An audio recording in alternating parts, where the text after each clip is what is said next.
ହିମାଳୟ ପାର୍ବତ୍ୟ ଅଞ୍ଚଳରେ ଥିବା ଧର୍ଚୁଲା ହେଉଛି ଏପରି ଏକ କ୍ଷୁଦ୍ର ସହର ଯେଉଁଠି ଭାରତ ଓ ନେପାଳ ସଂସ୍କୃତିର ମିଳନ ସ୍ପଷ୍ଟ ଦେଖିହୁଏ।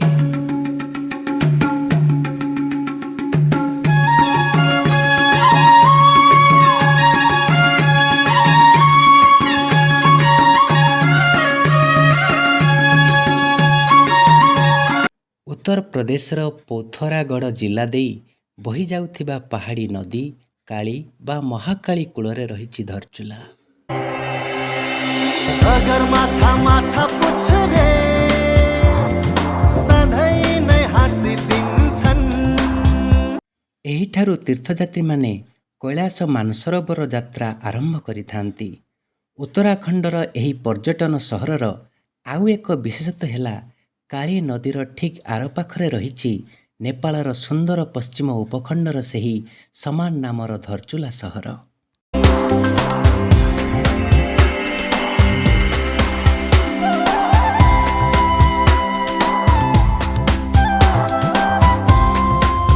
ଅର୍ଥାତ୍ ନଦୀର ଏପାଖ ଓ ସେପାଖ ଗୋଟିଏ ନାମରେ ଦୁଇଟି ସହର ଦୁଇଟି ଦେଶରେ ରହିଛି। ମହାକାଳୀ ନଦୀ ସିନା ସୀମା ଭାବେ ଦୁଇ ଦେଶ ମଧ୍ୟରେ ପ୍ରଭାବିତ ହେଉଛି, ତେବେ ଦୁଇ ଦେଶର ଲୋକମାନଙ୍କ ମଧ୍ୟରେ ପ୍ରଗାଢ଼ ସମ୍ପର୍କର ଏକ ମୂକସାକ୍ଷୀ ସାଜିଛି।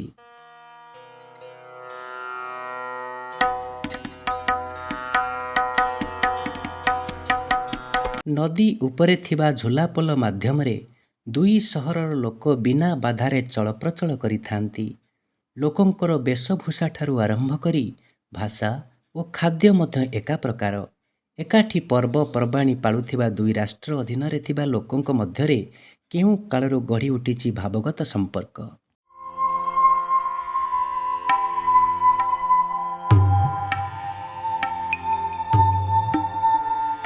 ଏପାଖର ଧର୍ଚୁଲାବାସୀ ସେମାନଙ୍କ କନ୍ୟାକୁ ସେ ପାଖର ଧର୍ଚୁଲା ସହରର ବିବାହ ଦେଇଥାନ୍ତି। ନଦୀ ଏପାଖ ସେପାଖରେ ଥିବା ସୀମାବର୍ତ୍ତୀ ଏହି ସହରବାସୀ ଦୁଇଟି ଦେଶର ଅଧିବାସୀ ହୋଇଥିଲେ ମଧ୍ୟ ସେମାନଙ୍କ ନିଆରା ସମ୍ପର୍କକୁ ସେମାନେ ରୋଟି ବେଟିକା ରିସ୍ତା ଭାବେ ଅଭିହିତ କରି ଆସୁଛନ୍ତି।